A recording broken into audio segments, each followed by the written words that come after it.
من بعد ما حطيت الفيديو ديال القبول العبري اليهودي لقى بزاف ديال التفاعلات من عند ناس كثيره. في نفس الوقت لقى بزاف ديال التساؤلات، ناس كامله كتسولني واش القبول العبري اليهودي كيتبطل.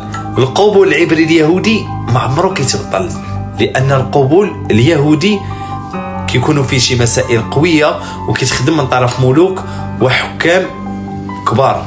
الحاجه الثانيه عكس القبول الرباني، لان القبول الرباني اذا دخلتي حاشاكم بغير المرحاض كتبطل.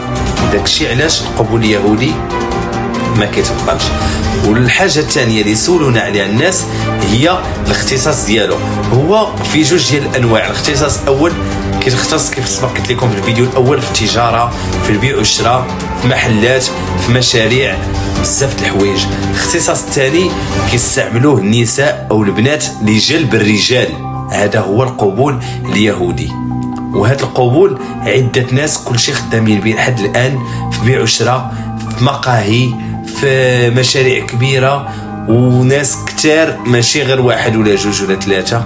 اي واحد يبان لك عليه الاكتضاد عرف انه دير القبول ومقاد شغله. والسلام عليكم، الى فيديو قادم ان شاء الله.